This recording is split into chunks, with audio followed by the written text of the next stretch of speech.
Global Outreach Sunday, and today we have with us Janči Marek. We first met the Marek family back in about 2013. Tara and I traveled to Žilina, Slovakia, and visited his father Tibor's church at that time. The ministry has expanded since then. Janči, this is the third time that he's been with us. And Tara and I are actually going to be visiting in Slovakia in May. We're going to Trieste to see Caleb and Linda, then on to Bosnia for a pastor's conference, and then up to Žilina. So without any further ado, Janči, great guy. He's working on his Trump impersonation. Maybe he'll do that, probably not. But he has lots of questions about Donald Trump. Anyway, come on up, Janči. And who wouldn't, right? Yeah. Thank you, brother. Well, I don't know about the impersonation thing. Maybe we'll try. I'm not so very good at that yet, so I have to try. Okay, so I have been here a couple of times in the wintertime, and this is my first time in the springtime. So I have an opportunity to do things I haven't done before. One of the things is that I have seen the falls. You have downtown, and it's beautiful. It's very nice. And also, I had an opportunity to do the thing that is on the next picture, and I'm not sure if the picture you have, no, it has disappeared. Never mind. We will show the picture in the third session, and it was working in the first one. That's the picture of me and Pastor Ben running. So Pastor Ben was so kind to take me for a run, and you have to know that I'm not a big runner. My sport is the mountain biking, and that was my first run after many years. So let's say that Pastor Ben enjoyed the run and I survived the run. But it was really nice. Thanks to Pastor Ben to taking care of my fitness as well. On the next picture, and now it should work. Okay, now you can see my family. I have seen a couple of pictures through those years of my family, so maybe some of you know already the faces. But what's new on this picture is we're older. We're getting older. So if God wills, I will be 40 this year, and these are my kids. My wife Jana, my kids Edward. He will be 12 tomorrow. So that will be okay, something happened. That will be a prayer request. He's entering his teenage years. So maybe every other year when I show up over here, I will be sharing. Now it works. Okay. Oh, that's the Pastor Ben and me. Yeah. That's before the run as I'm smiling, Thank you. So maybe we can try and the picture. I think the iPad is not shifting through the pictures right now. Is it? It is. No. Next one. Oh, okay. It's different thing over here and there, but we'll figure out. So, and Christina, she is 9 years old, which means, she's like, I'm the hero still. So that's a good phase of life. And the summer picture and the winter picture, we have really hot summers in Slovakia and cold winters during the winter time. By the way, the winter picture, on the winter picture, the frozen place behind us is the lake.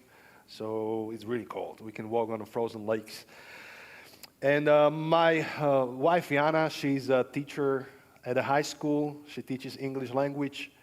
And I try to speak as good English so that he shouldn't be like ashamed of me, how I speak. She will watch the stream later on. And she teaches at a high school that is designed for future professional athletes and sports players. So those will be the future football players. And I mean the real football. You play with your feet and foot. Both are great. European soccer and American football, both are great. They will be the soccer players, ice hockey players, volleyball players, basketball players, horseback riders, all kinds of sports. So that's an interesting job she has. And Slovakia. So Slovakia is part of the Europe. Maybe you know these two countries, Ukraine and Russia. They have been on the news for last few years so much. And that's the big pain that's happening right now in Europe, and a big prayer request, and something we live by every day.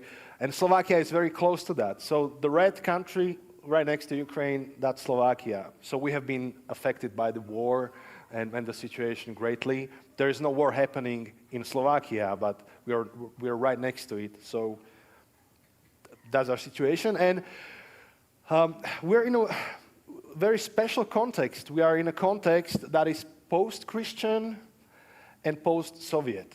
That's the Slovak context. And as a result of this context, there are a few numbers I would like to show to you. So there was a census done just recently, and the result of the census is that less than 70% of Slovaks claim to be Christian. We would always say that we are a Christian country, Slovakia, but we are not, or actually we are getting less and less Christian. So less than 70% of Slovaks claim to be Christian. But my friend did the math, and he said, and he asked himself a question like, what's the real number of Christ followers in the country? So the real number would be 0.5%. So that's his calculations. And he also asked himself a question, how long would it take at the current rate of growth of Christianity to get to 1%?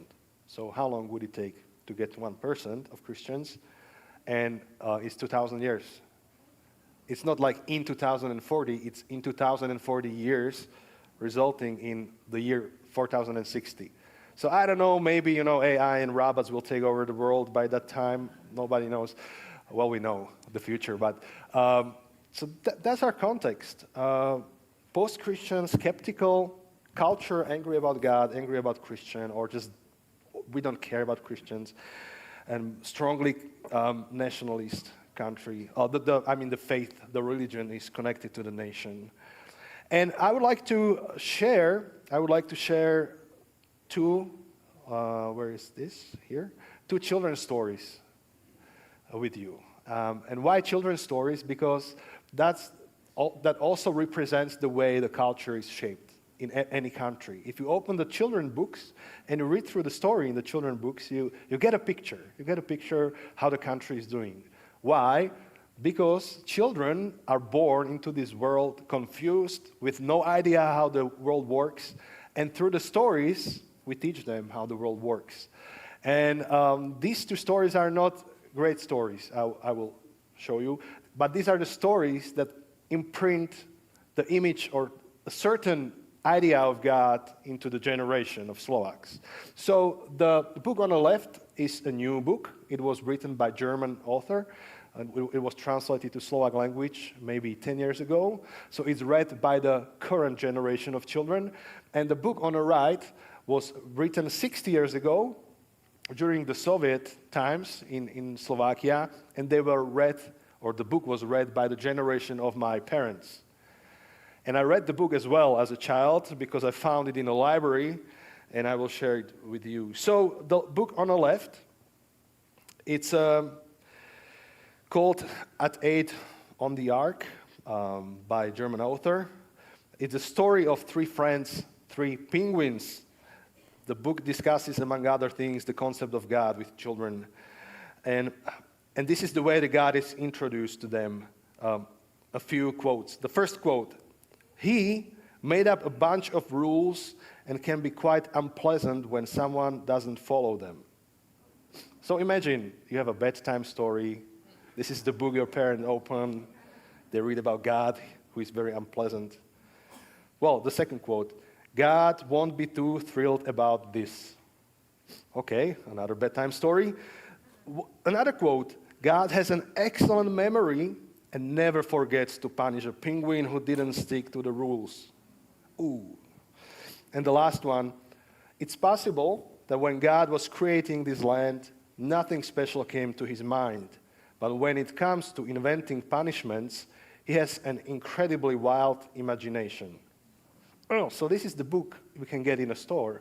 The fact it has been translated from German to Slovak and being sold means there's a market for this book. It means it's actually being bought and being shown to children. And you know how I got to this book? Someone recommended this book to my sister, and she showed that book to me. Like, did you see the stuff? So it means the word of mouth is going on. So we have kind of environment that fits with this imagination of God. Okay, so the book written for the generation of our parents. I read the book as a child, as I mentioned, because I found the book in a library, and I got really angry reading this one article in the book, or one story. And I will read through the whole story. It's very short. And I don't remember anything else from the book. I remember this story because it made me angry as a kid. Because it's not true, and you know, if you have a strong emotion connected with the story, then you remember it for your life. So after many, many years, I searched for the book, and this is the story. I used ChatGPT to translate to English. So if anything doesn't make sense, I'm not one to blame. I love my grandma very much, but I don't want to pray. I beat the dust out of her carpet. I even go to the dairy for her, but I haven't wanted to pray since the 3rd grade. When I was little, I believed everything my grandma told me.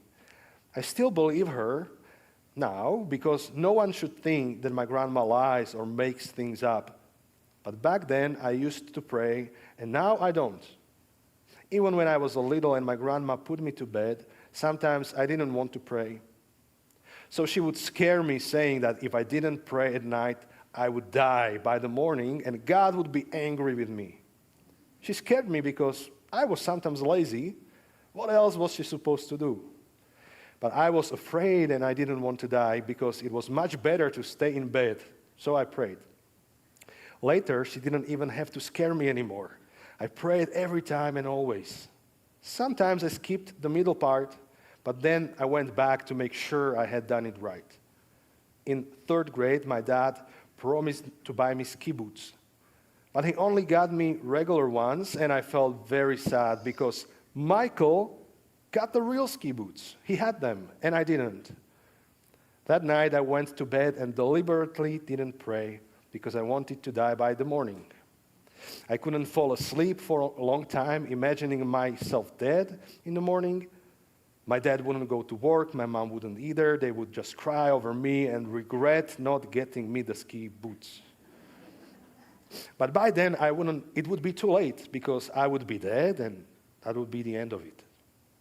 I laid there for a long time, unable to sleep, even crying for myself, but I didn't start praying. Then I fell asleep forever. When I woke up in the morning, I was really surprised that I wasn't dead but alive. That's when I realized that prayer doesn't work the way I thought. It works differently. Since then, I haven't wanted to pray because I know it doesn't help. But I still love my grandma. So that's kind of a story you would read as a child growing up in our country, about the prayer that doesn't work, about the prayer that is ridiculous, about God who is angry and punishes children, and it's basically used only as a tool of manipulation of the crowds. So that's how our generation of our fathers was raised up, and the book on the left is more emotional, and it's how the current generation of people are being raised up. And into this context, into this environment, we are called to bring the gospel, and that's where we plant our church in Žilina. So we believe that the church planting is one of the best evangelism strategies we can have. Planting a group of Christians, living body, into the culture who believes this stuff and show how we believe God is like. So the church, let me see. No. Okay, this is not really working well. So if you can just keep to the vision. Oh, thank you so much. So we call our church Za kostolom, which translates to English church behind the church building. And it sounds better in Slovak, like Za kostolom. And there's this vision, whenever you go on Sunday morning through our town, we have about 17 Roman Catholic churches. And the custom would be that families, some Slovak families would go to the church in the morning, but the fathers usually stay out. You find them standing on the car parking space and waiting until their children and moms and grandmas finish the mass, and then they drive them home. So as I drive through the city and see those guys out there, I realize there are so many people in Slovakia who are spiritually maybe hungry, and they're so close to the church, or so close to something being preached somewhere, and at the same time they're so far away. So that's why we put that into our vision, that we want to be a church that is focused and pursues people who are outside of churches, who are so close, but at the same time so far away. And the second reason why we have this name behind the church is that we believe the church doesn't happen only on Sunday morning inside the church walls, but also outside of the church walls. So this is what our name resembles. And a video can describe our church better than I would. So there's a brief, 1.5 minute video I would like to show you. So I hope this will work now.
Yeah, so you have also seen our space where we meet, and your church has been a great part and great help in the phase when we were remodeling the place. So thank you very much, because it's hard to find a space to meet in our town. It's really not so easy, and this is a great help. So we have our safe home where we can meet as a church, and. We believe that planting a church community into the city is the way to go, where we can live out the gospel. And our town, let's see if this works. Okay, our town is located in the northwestish part of Slovakia, and we are part of the denomination which is called Free Evangelical Church, that a group of churches. There are 20 churches across the Slovakia, and our church is the only one church of our kind in the region where we're located. So our prayer is that we would have 4 more churches planted in the future. The planting process in Slovakia is very slow, because of the context, the whole skepticism. It takes, on average, 6 to 8 years for a person to reconsider to plug into the church. So it's very slow. But maybe one day we could have 4 more churches. Right now, people from the region, they travel on Sunday mornings to our town, to Žilina. For some of them, it means 45 minutes traveling. For some of them, it means 75 minutes journey or travel. In our context, it's very unusual, because most of the Slovaks would have some kind of a church in a walking distance from their homes. So they're used to walk to church or drive a short distance. So driving for 35, 45, 60 minutes. It's amazing. It's not common. And also, what works for us in the Slovak environment is recording a podcast. So Jose is one of the pastors in Žilina. He's pastoring the church who planted our church. He's a young guy. He's now serving after my father left the church to serve at another place. And two of us started recording a podcast. That was this whole idea was experiment 6 years ago. We just thought, let's talk about something. Let's put a microphone. Let's release it online, and we'll see. Maybe 10 to 20 our friends will listen to the thing. And somehow it got popular, and now thousands of people are listening to the podcast, and we got some kind of a prize for the most popular Christian podcast in Slovakia and Czech Republic. So that's a great opportunity for us to share the gospel in a culture that is pretty scared to enter the Protestant church on Sunday morning. But they're pretty safe listening to two pastors talking about life and Bible and gospel online. So this is also a great deal of our ministry. This picture is something what's happening in Slovakia right now. We're having big protests all over the country. The thing is that in the last year, we had 3 elections happening in Slovakia. We had the presidential elections, we had the government elections, and we had the European Parliament elections. All happened in a like span of maybe 9 months, and it really polarized our society and our country. And suddenly, the people who were friends before are not friends anymore. Sons are not able to talk to their fathers. Fathers are not able to talk to their sons. It's really like polarized. Really, the atmosphere is angry and frustrated. And there's a similarity to what you have been experiencing here. There was an assassination attempt on President Trump like months ago or a year ago. The same happened in Slovakia.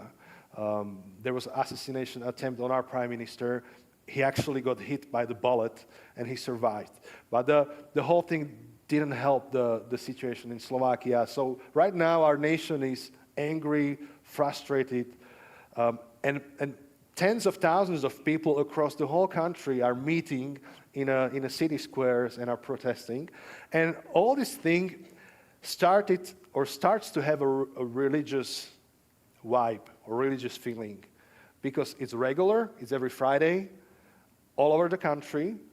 People are checking on you whether you are joining or not, whether you're coming or not. You have songs that are played there. You have speeches that are being spoken out of there, and it influences the country. It's almost like a church meeting up in a square.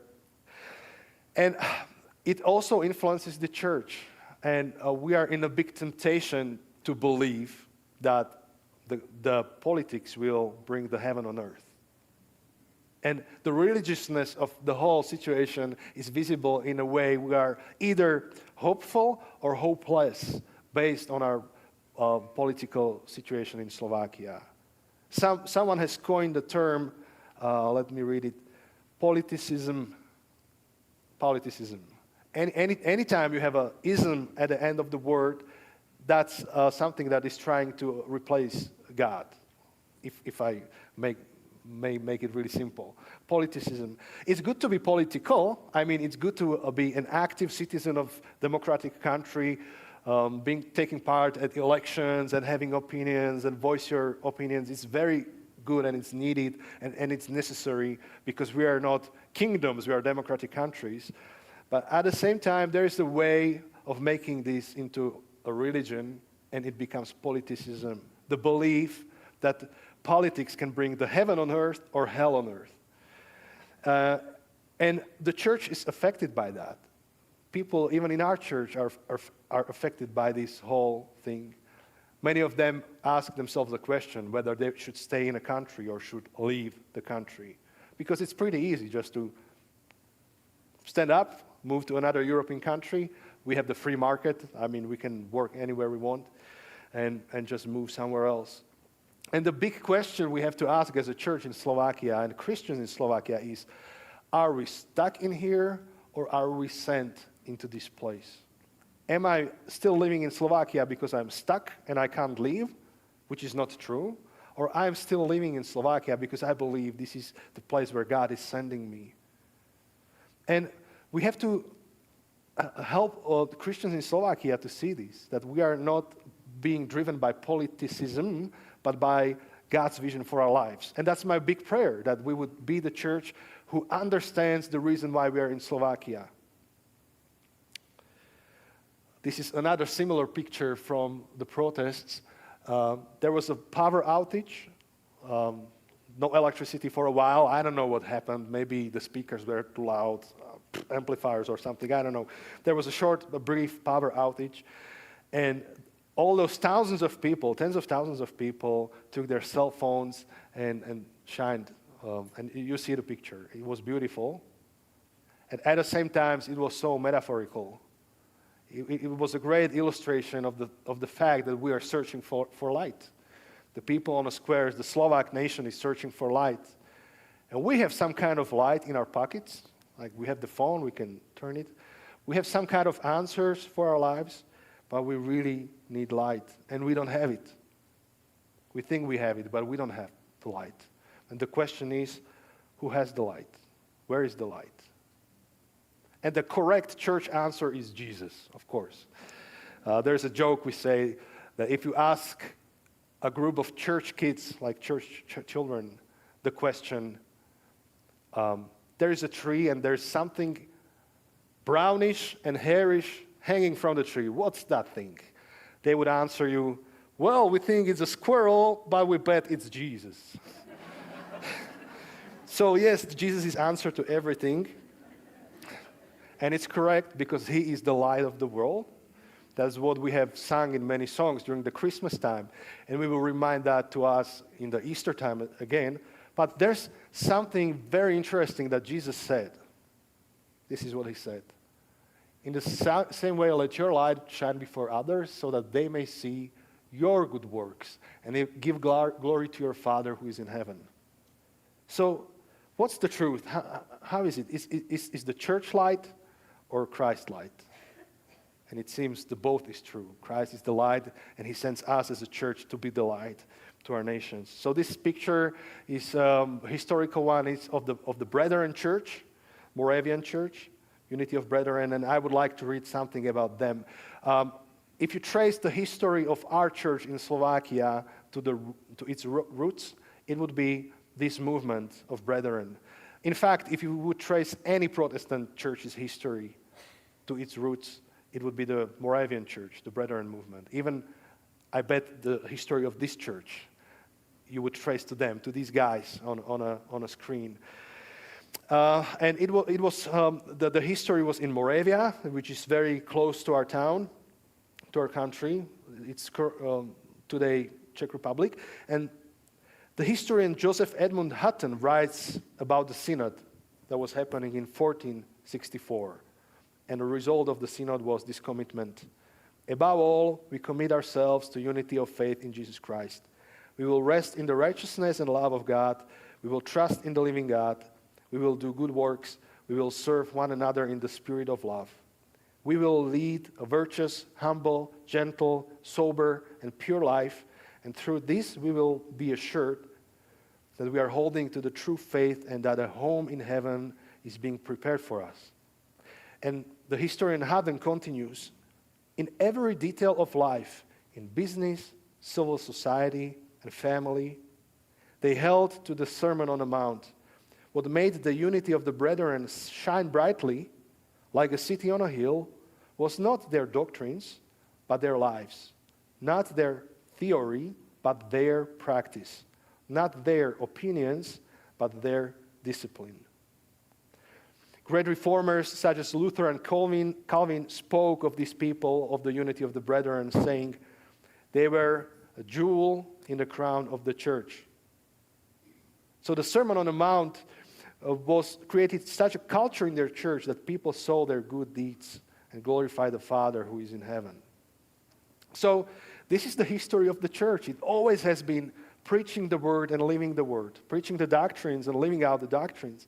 But especially in today's culture, with the people shining the lights on our city squares, they need not only to hear our opinions about God, but they need to see how we live out our faith. That's what's needed in Slovakia. So I will share 3 more brief stories, and that's it for today. So this guy is the old psychologist and a priest, Catholic priest in Czech Republic. Very interesting guy. I read his book.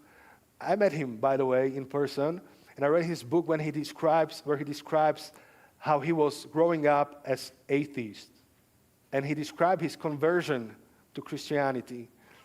And that was a special time when he was visiting his grandma or grandparents in Slovakia for a summertime.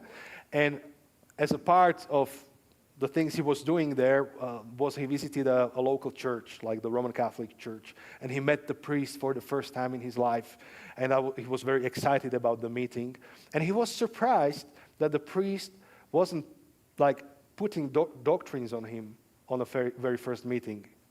The priest was asking him about the music, about arts.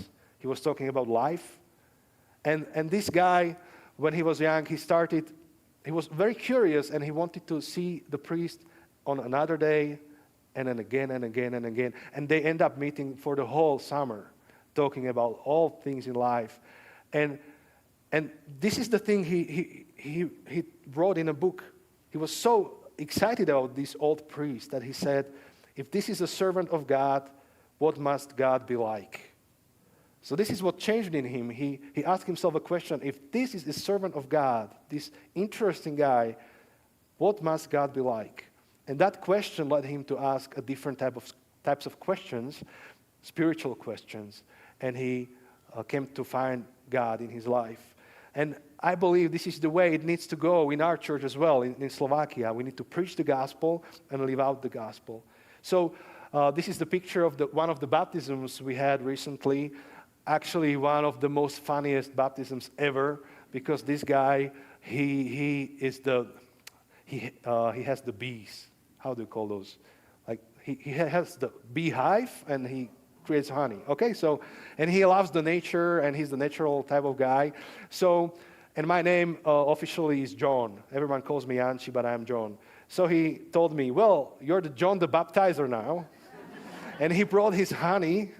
And he didn't have, and he brought the crickets, like, John the Baptist, and dried crickets, And he wanted, like, in front of everyone, he wanted to make me to take the crickets, put to honey, and eat like John the Baptizer. But some of the children, you can see the children over there, they accidentally hit the thing with the crickets, and the crickets went everywhere.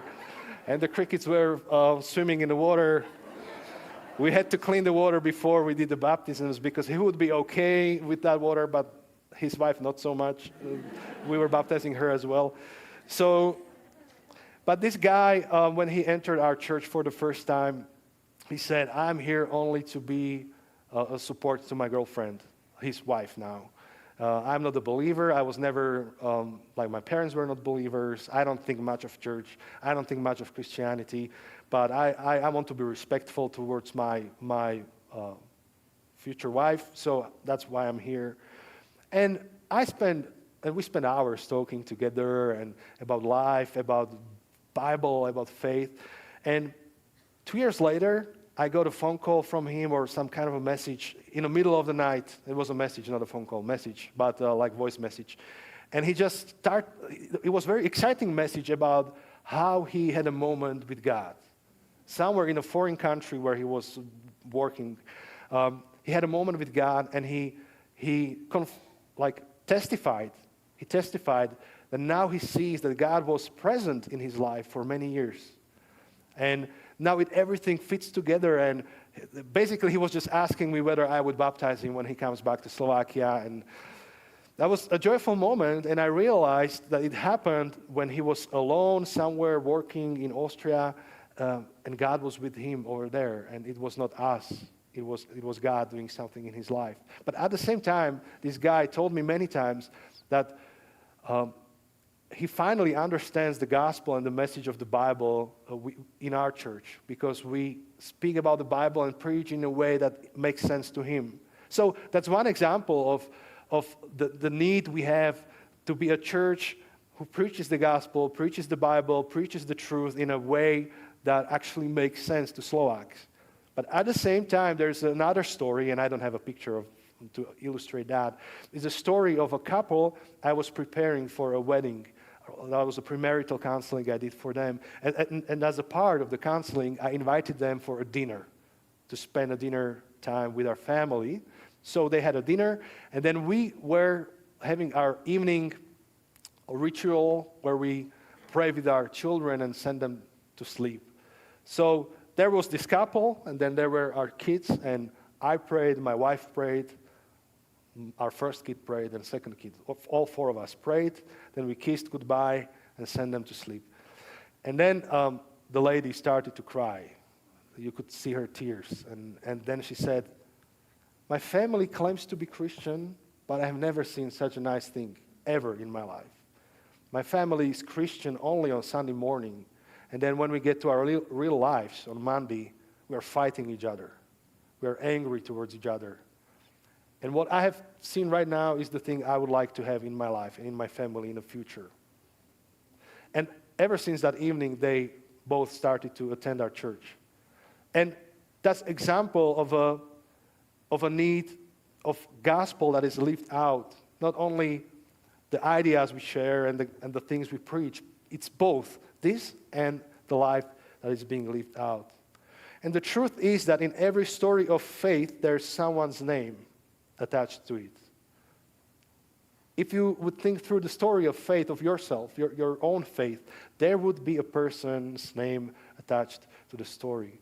And that's what's needed in Slovakia.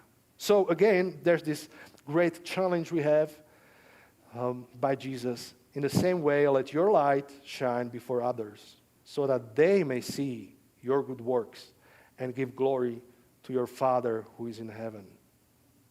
That's the greatest challenge, to be the light and live out the gospel in a country like Slovakia that believes that politicians can bring heaven on earth, and they can't. So please pray for us that we would be the good light and we would understand what God wants from us in our context. And at the same time, I want to thank you that you are shining there with us, even though many of you haven't never been to Europe. But the fact that your church prays for us and supports us is the way how we can shine in Slovakia together.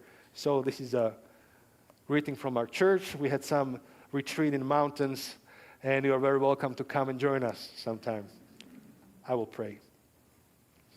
Dear God, thank you very much for the light you're giving us. And thank you that even in our own story, in my own story, there are names attached to it. Names that were the light bearers. And I pray that we as a church, both in Spokane and in Žilina in Slovakia, we would be the light bearers as well. That we would understand what the need is, what's the substance of the darkness around us, and how we can shine through that. So please give us your spirit and lead us through it in our next steps. Amen.